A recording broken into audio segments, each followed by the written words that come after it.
Get in frame, get in frame. This is everything that I read in June. Let's get into it. Banger, banger, banger, banger, banger, banger. Not banger. Let's discuss. I'm trying, guys. I am trying to enjoy Virginia Woolf, but this one has been the most challenging, which is really funny because Orlando out by Virginia Woolf out of so far I've read Mrs. Dalloway. I've read like her book of essays and To the Lighthouse. Am I forgetting one? And then now Orlando. So far I've read 4 Virginia Woolfs, and I would say that this is the easiest to digest, like the easiest read, but also the dullest one.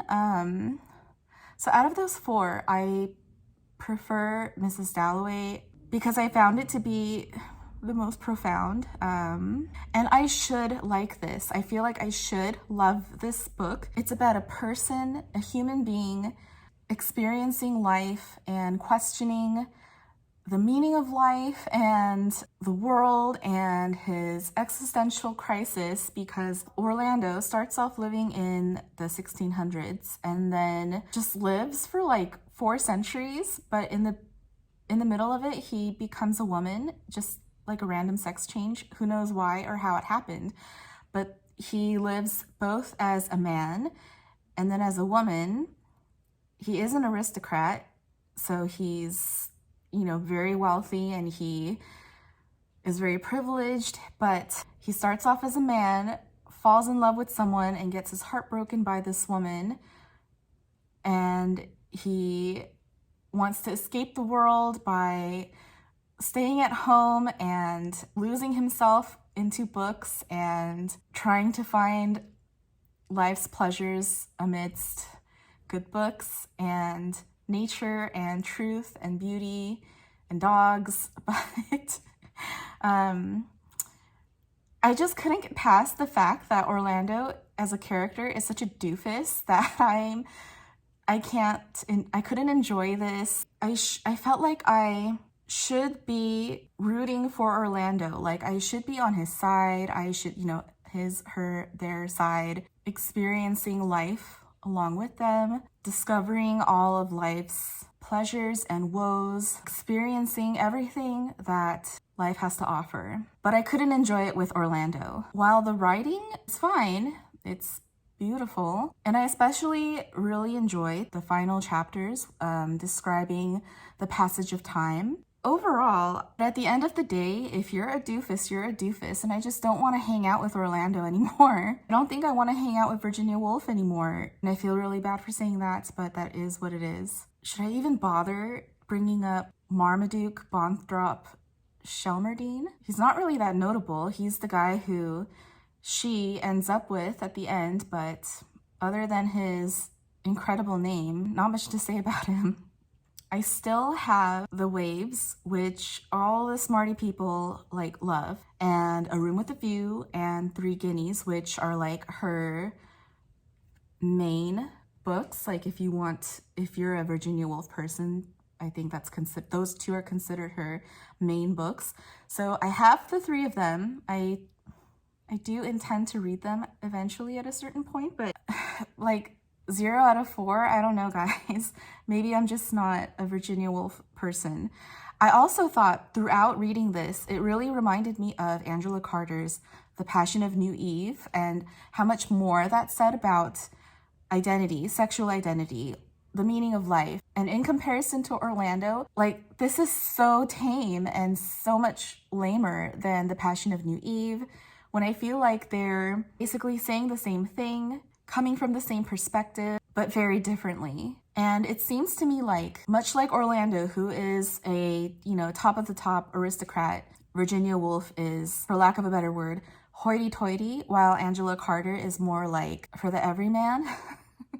As far as feminists are concerned, British feminists are concerned, the further into Orlando I was reading, like there were just so many scenes where I couldn't understand why so many feminists laud her, like Orlando when she's a woman, keeps saying no until she says yes a lot, like that happens. Because she can't kill someone with a sword, she plays a prank on a man to make him feel bad and get him out of her life. I couldn't find anything to like about Orlando, love about Orlando, about this book, what this book says. Ultimately, what I couldn't get past is the classism.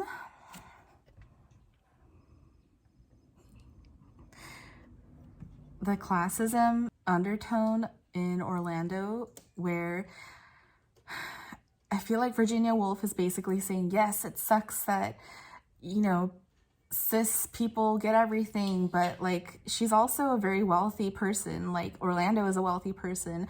Virginia Woolf was a wealthy person. The overall sense that I got was that while this could be read as an LGBTQ story, it's not necessarily a feminist, anti-capitalist story, because it's ultimately upholding British white superiority. Dare I even go further? I was reminded while reading Orlando, I was reminded of when I watched Woody Allen's Interiors. It's the one with Diane Keaton where she plays like a writer, like a book editor or something, and they live in this house full of bookshelves because books are a huge part of their life. And I always thought a house filled with books equals greatness. Like that's the best, and a house without any books, that's the worst.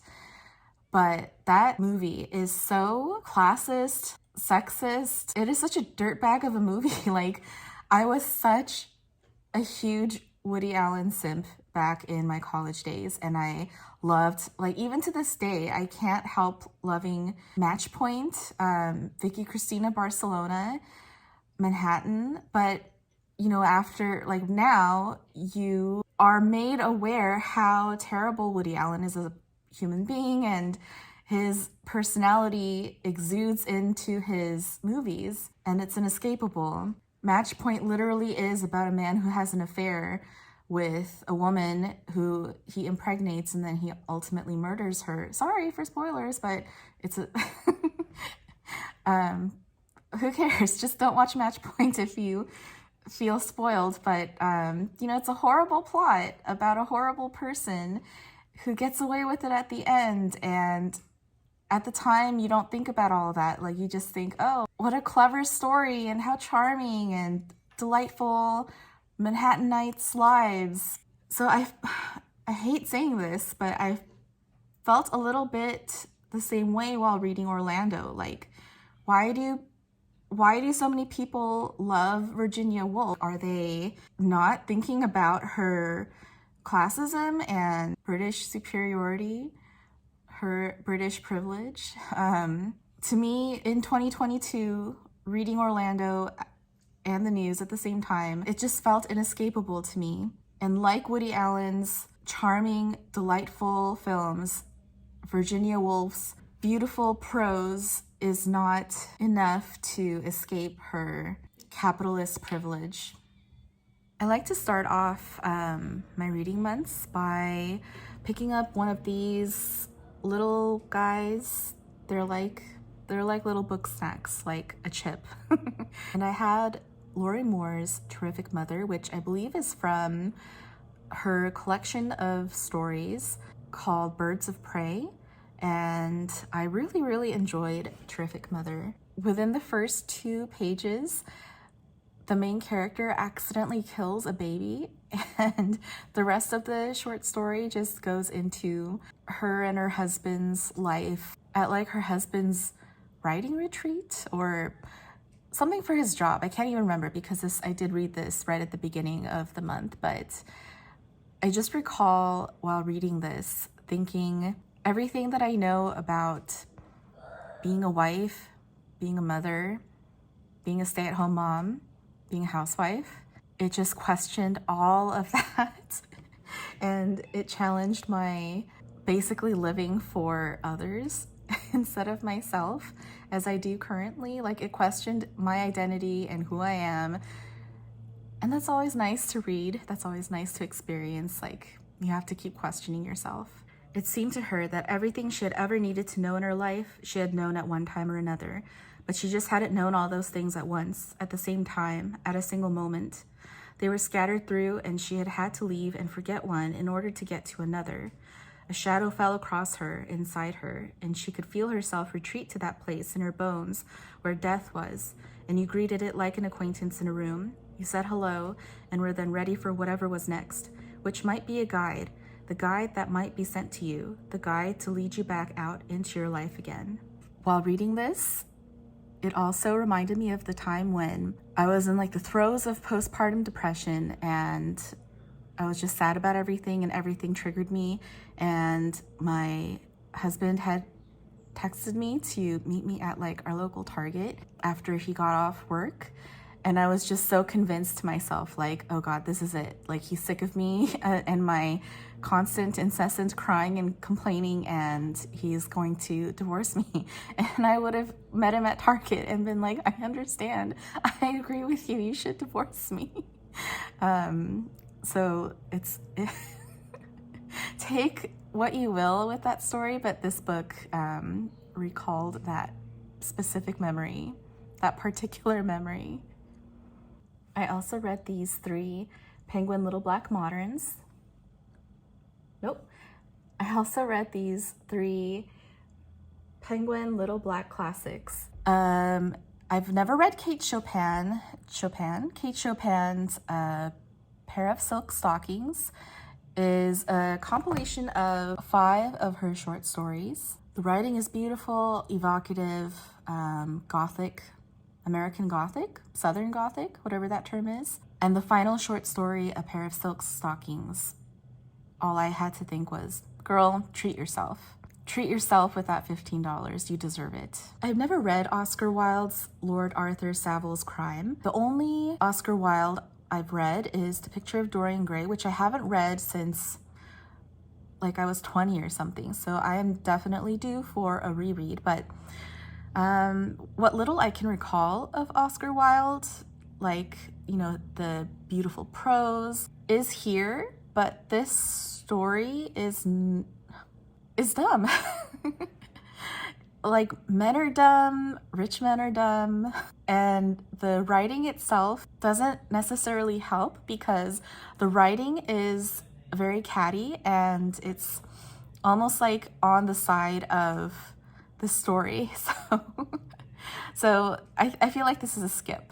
I read Sappho's Come Close, which is 6 of her poems. I'm actually very unfamiliar with Sappho, and I realized that I had a Sappho in my box set of Penguin Little Black Classics. So decided to read her. It was Pride Month after all, and it was beautiful. I feel like I read this quite passively because I wasn't quite sure what to think about it per se. Like, I found it beautiful, but nothing past that. And I'm getting the sense that it's one of the most important things about reading these ancient texts are the translators. And I have a feeling that this Come Close volume in particular, the translator is putting through a lot of his personal opinions. I declare that later on, even in an age unlike our own, someone will remember who we are. That was nice. David Sedaris, Happy Go Lucky. I think I've mentioned before how much I love David Sedaris.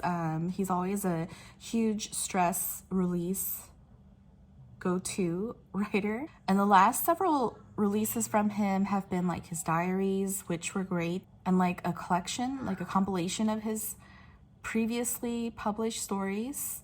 I think it was called Best of Me. And Happy Go Lucky is a compilation of like all new stories, so this was really refreshing. The cover has to be mentioned. I love, one of like the best parts of reading a new David Sedaris book is watching him on his press tours, going on talk shows to promote his new book. And I think in one of them he was saying that this photo is actually a photo of like a pedophile clown. He told his publishers that he is fine with whatever, as long as he gets to keep this photo for the cover. But right away, the opening essay of this book is called Active Shooter, and it's about how he feels about guns and automated weapons and why America has its gun laws that we have. And this came out like days after the Uvalde, Texas elementary school shooting. How could they know about how timely that they would be? Until I realized, and he's also mentioned it during his talk show promos, that at the time when he wrote this, there was another, there are constant shootings. So it's sad, but it's also something to keep in mind, how he felt that no matter when this book comes out, there will be some sort of recent shooting that the reader will have in mind. Little did he know that it would be something so huge, but this also has a few essays where he talks about COVID and the lockdown and his experiences during the lockdown, which was so needed, I guess I could use that word. Like in his typical pithy, wry humor, he talks about how nice it was to spend that much time with his family and with his loved one, his beloved partner Hugh, which I feel like we all need a Hugh in our lives. I think personally I am the Hugh in I am my own Hugh. No, I am my husband's Hugh, definitely. But we all need a Hugh in our lives. So he talks about how great it was being with his partner again, because he travels so long, so many days of the year for work, doing his book tours, but how awful it was too, like how hard that time spent was, being someone who's, used to his travel routine, his Fitbit adventures, and how eerie it would be to walk through Manhattan, to hit his daily 40,000 steps or whatever it is, but no one would be on the street. And then once the people started coming back out, how crappy that is, because people are terrible. But I personally find David Sedaris to be a not terrible person, so I really enjoyed reading this. I think some people might feel about David Sedaris as a crotchety white male boomer who's too privileged at this point and out of touch. For example, he writes about how he would take the BLM protests almost as if they were like the subway, where he would just go out onto the street and there would be some protests and he would just walk along with the protest until he got to whatever destination he intended to go on. But things like that I personally find not so much as offensive, but you really have to find the humor in wherever they may lie. Even in the most bleakest topics, you have to be able to keep a sense of humor. So while not everyone may find this funny or see the appeal, I personally highly recommend reading David Sedaris if you've never have before. But if those types of things trigger you or turn you off, then maybe you're no longer part of the David Sedaris demographic. So June was rather a stressful month for me. I found myself waiting for lengths of time in a lot of waiting rooms. I started reading Kitchen Princess online on my phone during all of my wait times, and I liked it so much that I bought these omnibuses. 1 and 2 is only half of the story. 3 and 4, for whatever reason, they're back ordered everywhere, but I finished the story, bought these 2, eagerly awaiting 3 and 4, but it's all available online. This came out in 2012, I think, which wasn't really a time when I was reading a lot of manga, and so this totally flew past my radar. And also I think the other reason why is that I don't necessarily go for this style where the eyes are this huge and glossy. I was an art major, and so I'm very particular with my art and manga character designs. So I was probably at the time when this came out too snooty, too snobby to look into it. As I said, I read this during stressful times, and this is the perfect thing to de-stress with. It is so wholesome. The story is about Najika, who is a student at an elite cooking school. She is an aspiring pastry chef, and she met some mysterious boy when she was younger who came to her when she was crying with pudding and then like mysteriously vanished after that. And so ever since, she has been wanting to find this boy and then cook him the same pudding that he gave her, tell him that she loves him.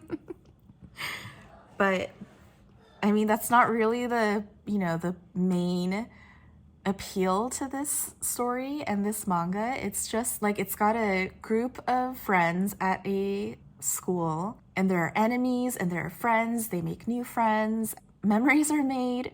Lots of food is cooked. Oh, the thing about Najika that makes her so special is that she has a power where she can recall everything that she's ever tasted in her life and then like recreate that taste, or at least she'll like she'll try to cook it and she'll know if it's the same taste or not. So she's got that taste memory. And she also, you know, is this like small girl, but she can eat a lot. So immediately right away, I love her. Like, how great is that? But overall, this is a very wholesome, a really fun, and a prettier and cuter than I gave it credit for initially manga. So if you're in the mood for something like that, I highly recommend. I also read Cardcaptor Sakura Clear Card Volume 11. This is fine. I mean, at this point, I'm starting to get a little bored by this series, unfortunately. I love the original Cardcaptor Sakura, and I was really excited to know that they came back, and you know, it's all the same characters, it's the same people making them, it's the same like wholesome feel. But I think especially after reading, like binging Kitchen Princess, I can't go back to just these like singles every issue. It's starting to get too repetitive, and I don't know, I think I'm gonna wait until this series is done before I just collect the rest of them and binge them until they're done. Korean American by Eric Kim. I'm not gonna lie, I had seen promo for this book from my New York Times subscription, my New York Times cooking subscriptions, so much. Like, it was feeling like overkill for me at one point. So I wasn't really interested in getting this for myself. I just didn't have much initial interest. But then my friend said that she got it and that she really likes it. So I take every recommendation seriously. I got it and I started reading through it, and I was so surprised and delighted at how beautiful this is, how wonderful this is, like to the point of almost being in tears, because Eric Kim's writing surpasses food writing expectations. This book really feels more than just a cookbook. It's definitely more of a food book in a cookbook form. He wrote this during lockdown by moving in with his parents again to his family home, and he spent all that time talking to his mother, learning how she cooks, pouring through his past, his childhood, his parents' pasts and their histories, and learning the story of his heritage and putting that in this book. Food is such an intrinsic part of who we are as people, as human beings. We all have food stories, whatever quality they may be. And the complicated love that he has for his mother is so beautiful. And several times he implores you to, if you don't live close to your mother, please call your mother. Just do it. Talk to your mother, talk to your parents if you can, because they are where you came from. And it's always good to know where you came from so that you know who you are. Okay, the food. The food is great. There are quite a few easy and approachable dishes, such as fettuccine alfredo, but with added gochugaru, which is like red pepper flakes, like chili flakes, and seaweed, like crushed seaweed added, which adds like a touch of spiciness and umami to a typical fettuccine alfredo. And it's so good. And the way that he writes is so warm and inviting. Even the ingredients list, I was enthralled reading. And you just can tell that he comes from a very happy family. And that came across in the reading experience because I felt so happy for him that he had this experience for himself. He wrote this. I think in the Korean diaspora, correct me if I pronounce that wrong, correct me if I'm wrong in this, but most Korean Americans live in either Los Angeles or New York. But he's from Atlanta, and although there are quite a few Atlantan Koreans, feels a little more special that this Korean American cookbook, which I feel is like a definitive book on this subject, he got to write that, and that's really powerful. I can't recommend this enough. Even if you don't like Korean food, or if you have any interest in Korean subjects and Korean topics at all, even if you don't cook, I feel like this is a really good read just in general. I highly recommend. When We Fell Apart by Soon Wiley is a new release that came out in April that I was really excited by. I was really intrigued by. I was really excited to pick it up. And maybe that's why I am that much more disappointed, because I had such high expectations, but the plot is like a murder mystery. And I know I read a lot of Agatha Christie, but again, I don't read Agatha Christie because they're murder mysteries. Like, it's the writing, it's the character relationship, the character dynamics that I'm reading it for. But this is the plot of When We Fell Apart is a murder mystery told from the perspective of the American half white, half Korean boyfriend and the South Korean girlfriend. And each chapter shifts perspectives going back and forth with his and hers, which ultimately I found a little tedious because each chapter ends with a cliffhanger, which just at the end of the day felt cheap. The biggest problem, there is a twist to this in that this is an LGBTQ story, which was a nice surprise reading it in June, but I don't recommend this as a Pride Month read because this is a straight person telling the story of a gay person again, and I don't stand that. Why is it so hard? Why is it so hard? And another huge problem to this book is that it relies on, whether it's done on purpose or not, it upholds the stereotype of backwards Eastern culture with the Western cis male hero. The good parts of the book is that it really, really hits that je ne sais quoi of Koreanness, which is like feeling really bitter and not knowing why. That existential angst of who am I? Why am I here? Why is this so hard? Is this worth it? It really captures that very well.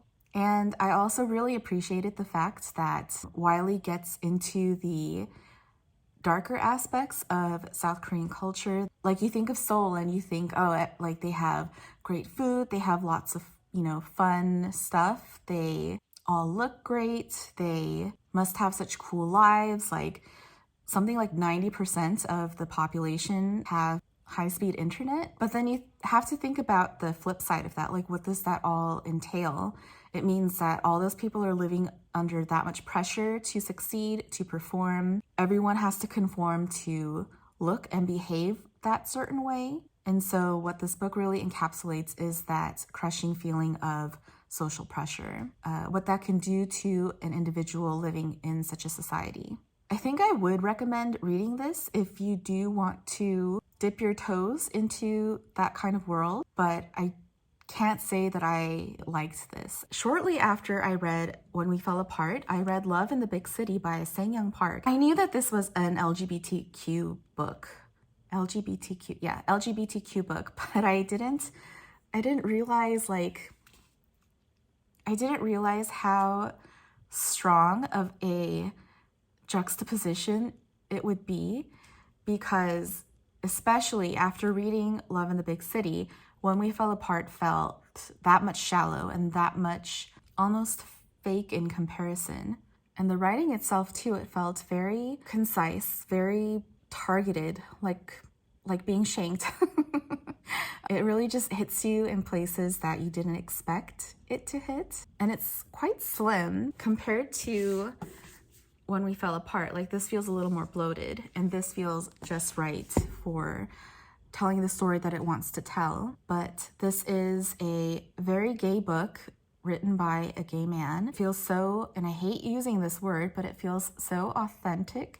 It reminded me of a friend. A book reminds you of a real person in your life that's always saying something good about its writing. And while tears didn't spring forth from my eyes, I did, after finishing this, feel a huge stone was sitting on top of my chest, like an unbearable sadness, but also that human beings are beautiful and life is precious and living is hard, and who is to say between right and wrong and what decisions you made in your life is right or wrong. But I think that says a lot about this book and how great it is. I highly recommend this. And this is also one of the most Korean stories that I've ever read. The main character is taking care of his mother while she is sick with cancer, and she decides to combat her cancer by reading books about cancer so that she can become an expert on cancer. Like, she's studying cancer as if it was like a subject in school. And if that is not the most Korean thing I've ever heard in my life, then nothing is. And I read Cult Classic by Sloane Crosley. And oh my God, it has been so long since I've last read a Sloane Crosley. I love Sloane Crosley.